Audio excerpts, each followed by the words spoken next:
Eu sempre começo os meus vídeos dizendo da alegria de poder partilhar com você esse momento. E não é uma palavra jargão, não é uma palavra ensaiada, quer dizer mesmo, eu sinto satisfação no coração de poder repartir com você a riqueza que eu estou recebendo da palavra de Deus, que é Espírito e vida. Hoje, mais uma vez, a vida que é abençoada por Deus nos dá essa oportunidade de nos encontrarmos e darmos mais um passo ou alguns passos no caminho da Sagrada Escritura, conhecendo, rezando, aprendendo e cavando em nós a oportunidade de ensinar também. Nós vamos fazer a nossa oração antes de ler a palavra de Deus, como temos feito em alguns vídeos anteriores, e eu gostaria que esse fosse o nosso hábito, o nosso costume. Oremos.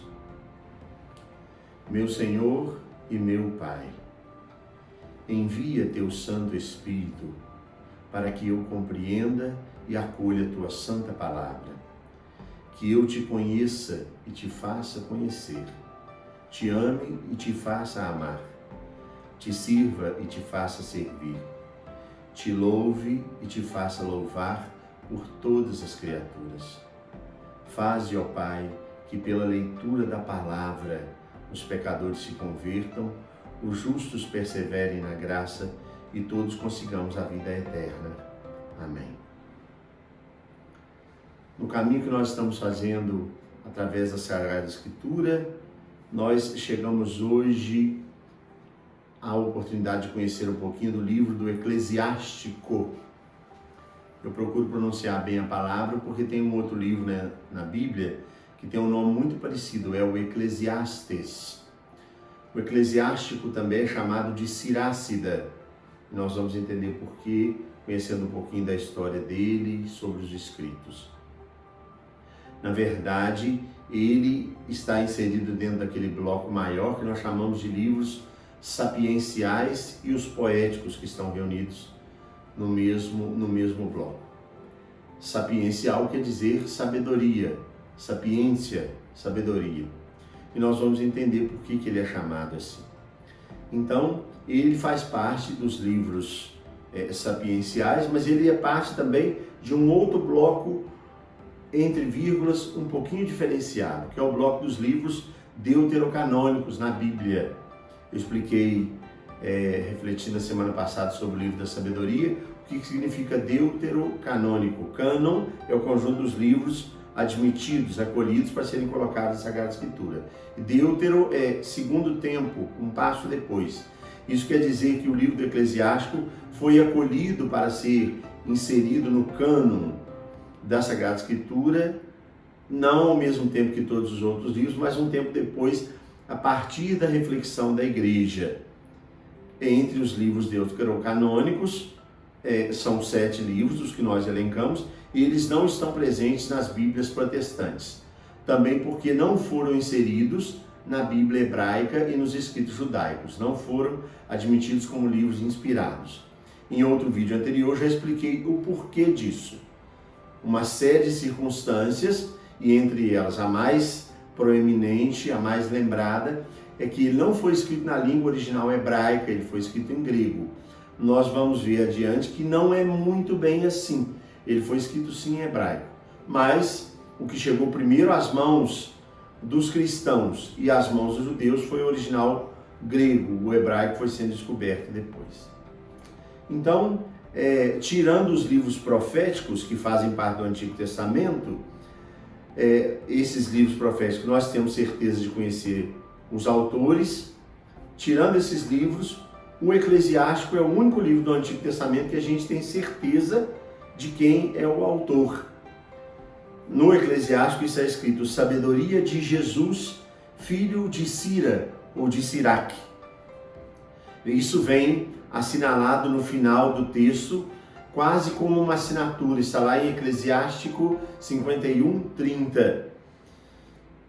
Alguns autores dizem que essa assinatura foi acrescentada, ou ela foi colocada no final do escrito do livro, já quase como uma assimilação de um costume ou de uma cultura helenista. Os helenos tinham o costume de assinar as suas obras no final, que não era o costume dos outros povos orientais. Mas o Eclesiástico, como foi escrito dentro do contexto do helenismo, o autor achou por bem assinar, e isso nos deu a possibilidade de conhecer o autor. Jesus, filho de Siraque. Jesus era um nome comum, sobretudo no Antigo Testamento, é um nome que aparece mais de uma vez. E esse Jesus, filho de Siraque, é o autor do livro porque ele assina a obra. A composição, então, é atribuída a ele, Jesus ben Siraque, ou ben Sirá, ou no grego, Siracida. O ben é um prefixo colocado antes do nome da pessoa para dizer da filiação. Jesus ben Yosef, Yeshua ben Yosef, Jesus, filho de José. Esse Jesus aqui é filho de Siraque, viveu em Jerusalém por volta do século II a.C. Isso está lá em 50:27, Eclesiastes 50:27, falando da sua origem. E nós também podemos deduzir isso a partir de um louvor que ele faz naquele bloco ali, do capítulo 50, a um certo Simão, sumo sacerdote. Os estudos históricos identificam esse Simão como Simão II, que foi um sumo sacerdote muito importante, considerado em Jerusalém. Ele viveu por volta de 132 a.C., Simão II, e também uma citação dentro do livro do Eclesiástico, falando de Ptolomeu VII, isso nos ajuda a localizar a escritura do livro e a vida daquele autor por volta do ano 38 a.C. O próprio livro do Eclesiástico nos fornece algumas informações sobre a identidade e o trabalho. Em Eclesiástico 51:23 fala de uma escola que era um convite aos ignorantes para que eles se inscrevessem nessa escola e adquirissem gratuitamente a sabedoria. Está em 51:25, a sabedoria que vem de Deus. Por que a citação dessa escola, o convite a entrar nessa escola é importante? Porque nós sabemos também pelos estudos históricos que os helênicos, os gregos, tinham o costume de gerir na própria casa escolas de instrução, de estudo, de sabedoria, de reflexão. E esse judeu, vivendo dentro do contexto helênico, também abre na sua casa, oferece uma escola para versar. O judeu que quiser ser judeu fiel, devoto, versar esse judeu na sabedoria de Deus. Isso ajuda a localizar a época da escritura do livro e o contexto em que ele foi constituído. Então, do período que foi constituído o Eclesiástico, nós podemos deduzir que o autor criou na sua própria casa uma escola de formação sapiencial, uma escola da sabedoria. É aquilo que eu dizia, no helenismo essas escolas eram muito presentes, muito características dos povos gregos. Nós sabemos de outros estudiosos, outros sábios gregos, que também tinham escolas para reflexão, para instrução, para sabedoria, e que funcionavam na própria casa. O livro foi formado, então, com reflexões pessoais do autor, e ele era muito lido nas primeiras comunidades cristãs. E, aliás, o nome eclesiástico, que vem do latim ecclesiasticus liber, esse nome, ele é dado a esse livro porque exatamente ele era chamado o livro da igreja. Igreja é eclésia ou eclesia, daí vem a origem do nome do livro eclesiástico. Isso porque na igreja ele era usado, na igreja cristã, usado de maneira oficial, isso quase fazendo um contraponto com as sinagogas que não acolheram esse livro como escritura inspirada. Então, essa designação de eclesiástico, livro da igreja, vem desde São Cipriano de Cartago, que viveu no século III. Ele foi um dos santos padres da igreja. E nós vamos ver como que essas referências são importantes, porque elas ajudam a localizar o lugar de atuação desses escritos, o uso, como era nas comunidades cristãs. Ele foi escrito originalmente em hebraico, entre os anos 190 e 124, antes de Cristo, o livro do Eclesiástico. São Jerônimo, e como é que a gente sabe que foi escrito em hebraico? Porque é importante a gente destacar isso, porque o livro não chegou às mãos da igreja e nem às mãos do judaísmo em hebraico. O livro chegou em grego. Nós vamos ver no final desse estudo hoje como que ele chegou à língua grega. Como eu já expliquei em outros momentos, não tendo sido escrito originalmente na língua hebraica, ele não foi assimilado, acolhido no cânon hebraico, depois não foi acolhido também no cânon protestante. Mas a igreja o enxergou como sendo inspirado. E é interessante porque, sendo escrito em grego, a igreja o acolheu e mais tarde a arqueologia vai ajudar a perceber, a entender e a aprender que esse livro originalmente foi escrito em hebraico, sim. São Jerônimo já afirmava que tinha conhecido o livro na sua língua original hebraica, mas era só uma afirmação de São Jerônimo. Até então não tinha nada de comprovado que realmente existia um original hebraico. Depois, mais tarde, cerca de 2/3 de uma antiga cópia do texto em hebraico foi encontrado numa sinagoga no Cairo, em 1896. 1896, vocês vejam, não é muito distante de nós. Praticamente 2/3 do livro, é um pedaço considerável, foi encontrado numa sinagoga no Cairo. E outros fragmentos depois também foram encontrados em Massada, em 1964. Massada era uma fortaleza localizada sobre um planalto. Ali Herodes o Grande mandou construir um castelo e construir um forte do seu reinado. Herodes o Grande é aquele que está presente na história de Jesus, que mandou assassinar os meninos pequenininhos, menores de 2 anos, com o objetivo de eliminar o rei que nasceria em Israel. Herodes o Grande, então, ele está no limiar da passagem da antiga era para a nova era, quando os anos começam a ser contados. São contados antes de Cristo e depois de Cristo. Na fortaleza que Herodes mandou construir em Massada, foram encontrados alguns fragmentos dos escritos em hebraico. Massada fica perto do Mar Morto.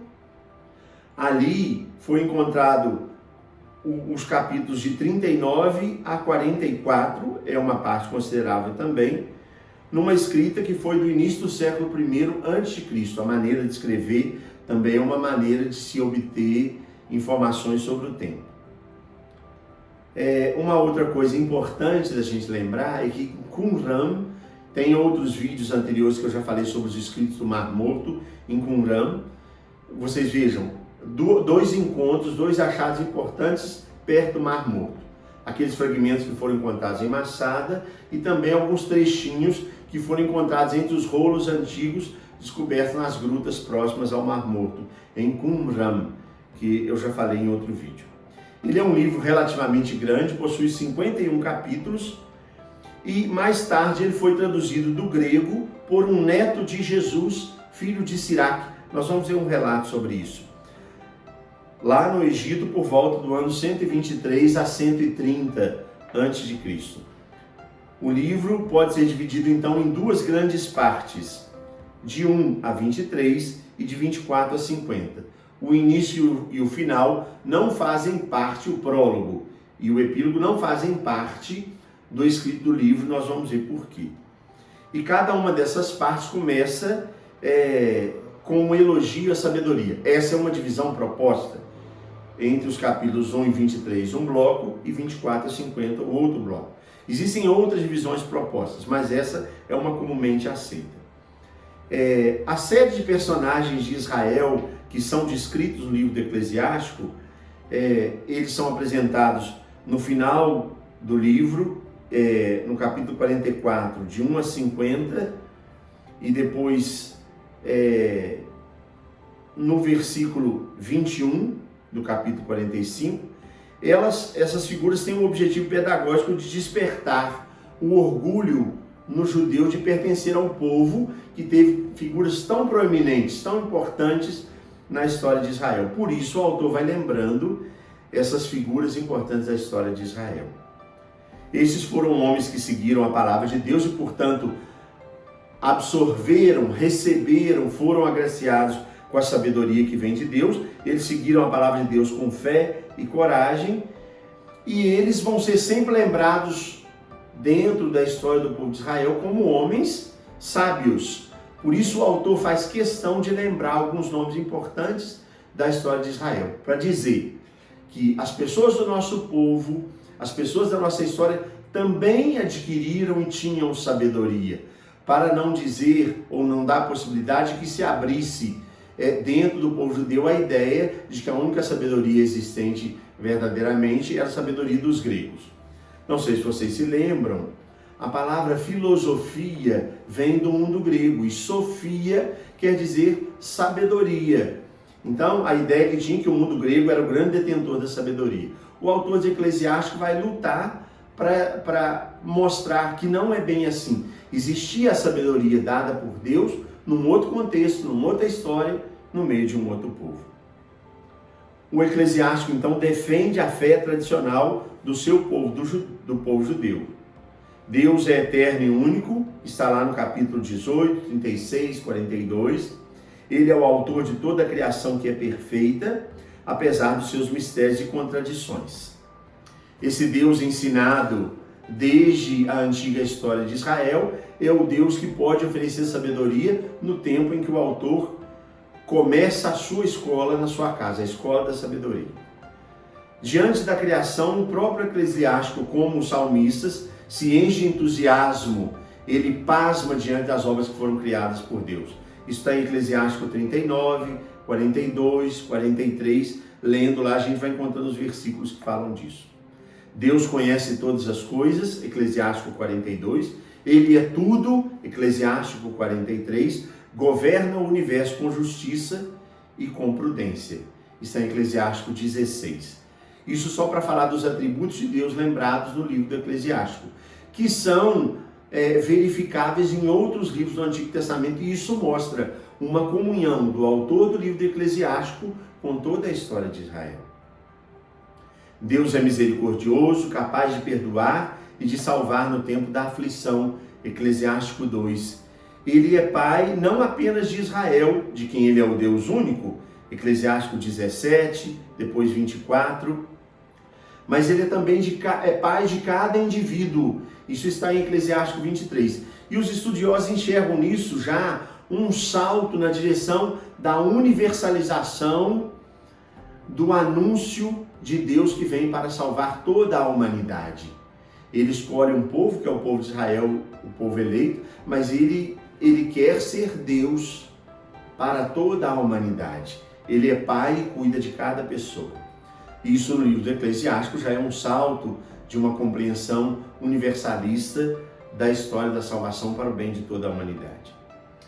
Ele é um livro que é considerado um livro sagrado por grande parte das igrejas cristãs, a Igreja Católica Romana, mas também as igrejas católicas orientais, as igrejas ortodoxas, e ele é aceito inclusive pelos protestantes anglicanos, que é a Igreja Católica da Inglaterra.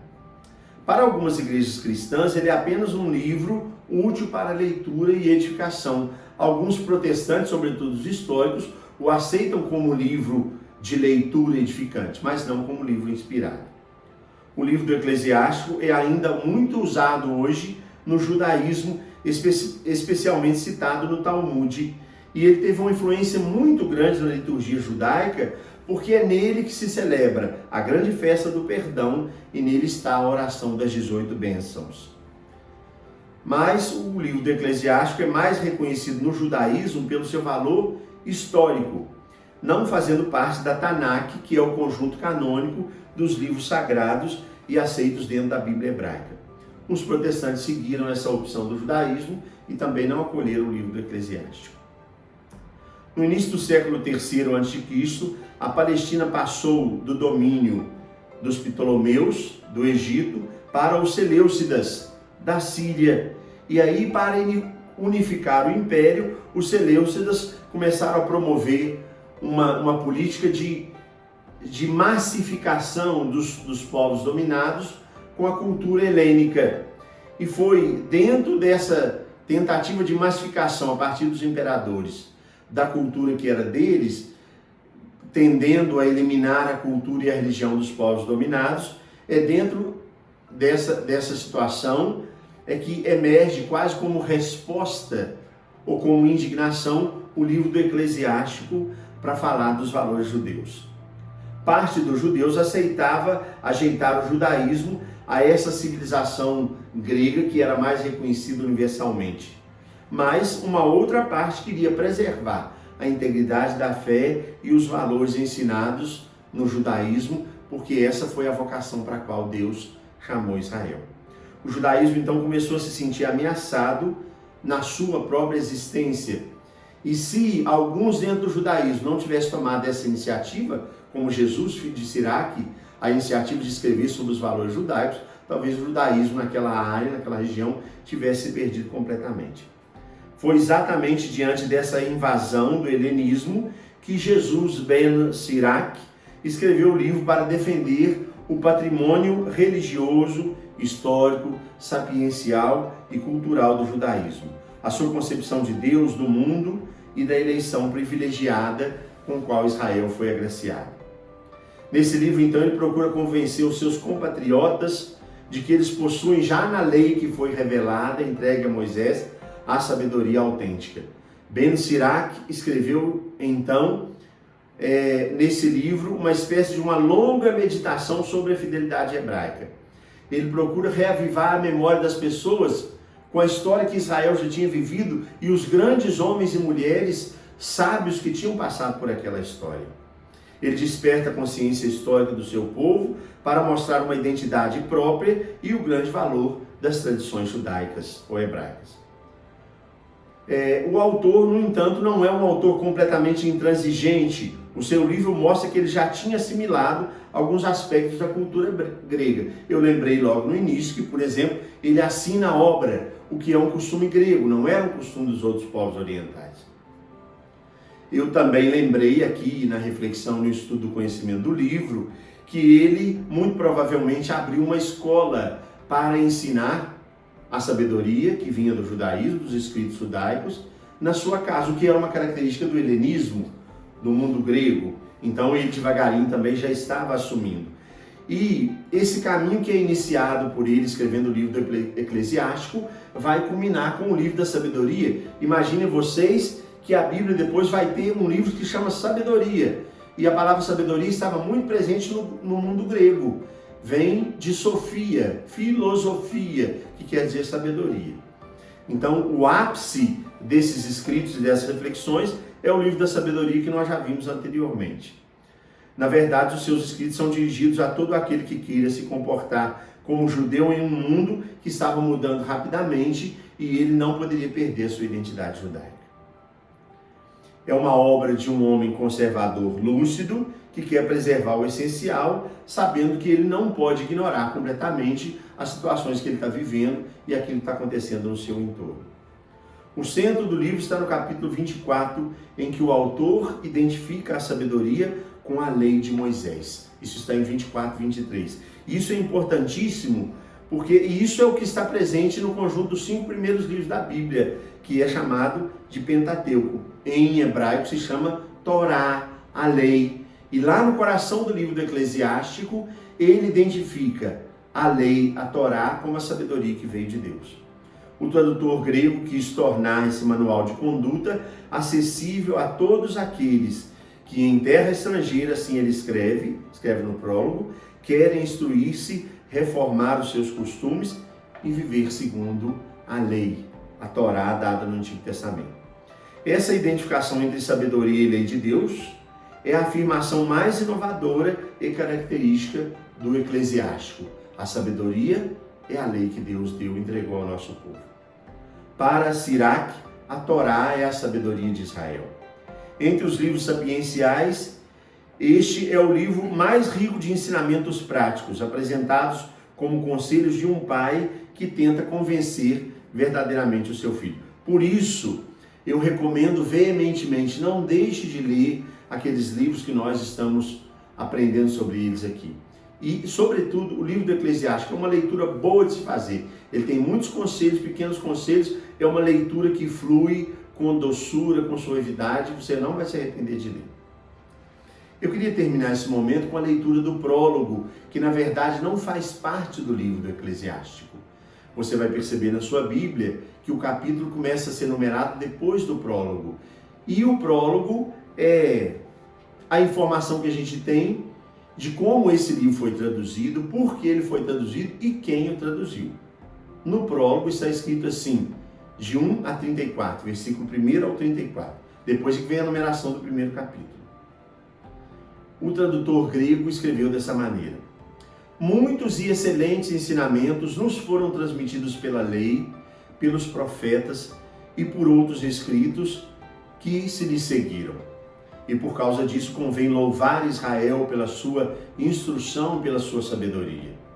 E como não se deve aprender a ciência apenas pela leitura, essa já é uma crítica ao helenismo, é preciso que os amigos do saber possam também ser úteis aos de fora, tanto por palavras como por obras escritas. Foi por isso que Jesus, meu avô, olha que bonito, ele falando do avô dele, foi por isso que Jesus, meu avô, depois de ter aplicado com afinco ao estudo da lei, de ter se aplicado, estudo da lei, dos profetas e dos outros livros dos nossos antepassados, e tendo adquirido neles uma grande ciência, quis também escrever alguma coisa de instrução e de sabedoria, a fim de que as pessoas desejosas de aprender, familiarizando-se com essas coisas, pudessem progredir ainda mais em viver segundo a lei de Israel. Sois, portanto, ele está escrevendo a nós, o neto de Jesus ben Sirac, sois, portanto, convidados a ler este livro com benevolência e atenção, e a ser indulgentes, pois não obstante todo o engenho com que nos aplicamos, parece não termos conseguido traduzir adequadamente a ênfase de certas expressões, porque as coisas ditas em hebraico perdem muito da sua força quando são traduzidas em língua estrangeira. Então ele está citando que existia um livro hebraico e ele traduziu do hebraico para o grego para quê? Para que os judeus que sabiam agora falar só a língua grega pudessem ter acesso à sabedoria, mas para que a mesma sabedoria também pudesse ser ensinada e disseminada entre os gregos. Ele diz aqui que ele teve uma base, que é a base em língua hebraica, que ele não conseguiu traduzir toda a ênfase dos termos hebraicos para o grego.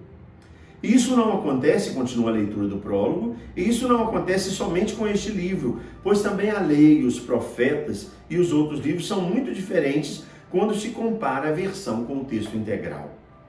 No ano 38 do reinado de Evergetes, cheguei ao Egito e, tendo ali permanecido algum tempo, observei uma diferença não insignificante na instrução. Por isso julguei muito necessário trabalhar com cuidado e zelo para traduzir este livro.